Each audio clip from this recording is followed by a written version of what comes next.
80 மற்றும் 90களில தமிழ் சினிமாவுல முக்கியமான ஹீரோயினா கலக்கியவர் நடிகை அம்பிகா. ரஜினி, கமல், விஜயகாந்த், சத்யராஜ், கார்த்திக் பிரபு, கே, பாக்யராஜ், மோகன்னு அந்த காலத்து பெரிய ஹீரோக்கள் எல்லாருக்கும் ஜோடியா நடிச்சிருக்காங்க.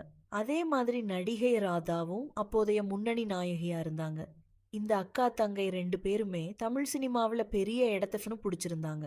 குறிப்பா அம்பிகா நடிச்ச பல படங்கள் அவங்களுக்கு பெரிய புகழ தந்துச்சு.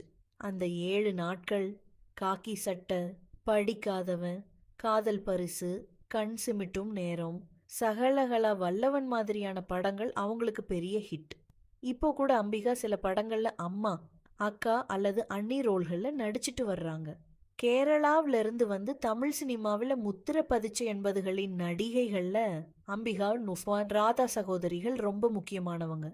அந்த காலத்துல அவங்க எம்ஜிஆருக்கு ரொம்ப நெருக்கமானவங்கங்கிறது ஒரு முக்கியமான விஷயம். ஏன்னா அம்பிகா மற்றும் ராதாவோட அம்மா கேரளாவில் காங்கிரஸ் மகளிர் அணியில ஒரு பொறுப்புல இருந்தாங்க. சமீபத்துல நடந்த ஒரு நேர்காணல்ல அம்பிகா இத பத்தி பேசும்போது, ஜீவன ஜோதி படப்பிடிப்பு ஏவிஎம் ஸ்டுடியோவுல நடந்துட்டு இருந்தப்போ ஒரு பயங்கரமான விஷயம் நடந்ததா சொன்னாங்க. அப்போ அவங்க கிட்ட வேலை செஞ்ச ஒரு டிரைவரை கொன்னு கிணத்துல வீசிட்டதா ஒரு வதந்தி பரவி இருக்கு. ஆனா அந்த டிரைவரை நானே கொன்னு துண்டு துண்டா வெட்டி தூக்கிட்டதா ஒரு பொய்யான தகவல் கிளப்பப்பட்டிருக்கு. எனக்கு சினிமாவுல நடிக்கவே நேரம் இல்லாதப்ப இதெல்லாம் நான் ஏன் செய்யணும்னு எனக்கு தோணுச்சு. ஆனா அதை நம்பி டிரைவர் சங்கத்துல இருந்த சில பேர் ஆவிஎம் ஸ்டுடியோ வாசல்ல வந்து பிரச்சனைய ஆரம்பிச்சாங்க.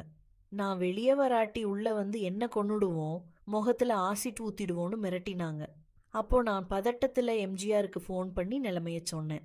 உடனே அவர் போலீஸ் பாதுகாப்பு மூலமா என்னை பத்திரமா வீட்டுக்கு அனுப்பி வச்சார் அப்படின்னு அம்பிகா அந்த நேர்காணல்ல பகிர்ந்துக்கிட்டாங்க.